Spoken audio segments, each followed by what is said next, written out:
আসসালামু আলাইকুম। আপনারা সবাই কেমন আছেন? আজ আমি আপনাদের সামনে হাজির হয়েছি আরও একটি নতুন রেসিপি নিয়ে। রেসিপিটি হচ্ছে খাসির মগজ ভুনা। তো চলুন মূল রেসিপিতে যাওয়া যাক। প্রথমেই নিয়েছি একটি খাসির মাথার মগজ। এটাকে খুব ভালোভাবে পরিষ্কার করার জন্য আমি আধা ঘন্টা পানিতে ডুবিয়ে রাখবো। ফিরে এলাম আধা ঘন্টা পর। এই মগজের মাঝে অনেক শিরা ও উপশিরা আছে, এর ওপরে একটা পাতলা চামড়া থাকে। আমি সেটাকে খুব ভালোভাবে ছাড়িয়ে নিয়ে খুব সুন্দরভাবে পানি দিয়ে ক্লিন করে নেব। এরপর আমি এটাকে খুব সুন্দরভাবে পিস পিস করে কেটে নিয়েছি। এরপর চুলায় একটা প্যান বসিয়ে প্যান গরম হলে তাতে পর্যাপ্ত পরিমাণ তেল দিয়ে দিব। তেল গরম হলে তাতে খাসির মগজগুলো দিয়ে দিব। কিছুক্ষণ নাড়াচাড়া করে একটু ভেজে নিব। কিছু সময় নাড়াচাড়া করে ভেজে নেওয়ার পর এতে আমি অ্যাড করব 1 চামচ পরিমাণ লবণ। এরপরে দিচ্ছি 1 চামচ পরিমাণ লাল মরিচের গুঁড়া, 1 চামচ পরিমাণ ধনিয়া গুঁড়া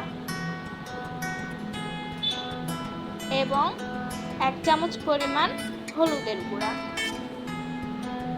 সবগুলো উপকরণ খুব ভালোভাবে মগজের সাথে মিশিয়ে নেব।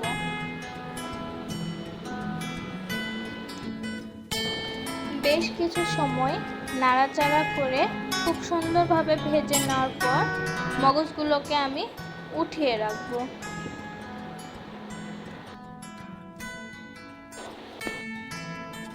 এরপর প্যানে যে তেলগুলো আছে তার মধ্যে দিয়ে দিব কিছুটা পেঁয়াজ কুচি। পেঁয়াজগুলোকে খুব ভালোভাবে ভেজে নেওয়ার পর এর মধ্যে দিয়ে দিব 1 চামচ পরিমাণ আদা রসুন বাটা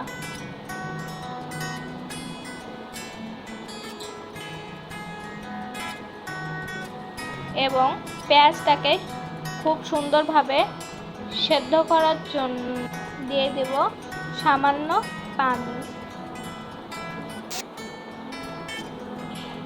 পেঁয়াজটাকে খুব ভালোভাবে কষিয়ে নেওয়ার পর এর মধ্যে দিয়ে দেব ভেজে রাখা খাসির মগজগুলো।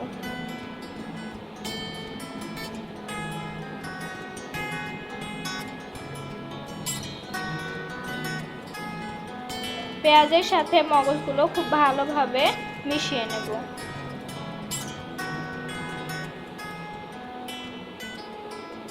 কিছুক্ষণ নাড়াচাড়া করে খুব সুন্দরভাবে ভেজে নিলেই রেডি হয়ে যাবে খাসির মগজ ভুনা।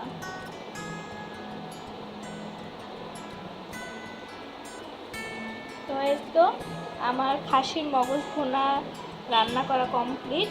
এটা আপনারা রুটি, পরোটা অথবা ভাত সব কিছুর সাথে খেতে পারবেন।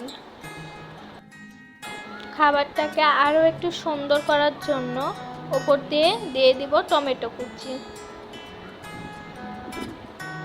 এই তো আমার খাসির মগজ ভুনার ফাইনাল লুক। আপনাদের কাছে কেমন লাগলো অবশ্যই তা কমেন্ট করে জানাবেন। ধন্যবাদ সবাইকে।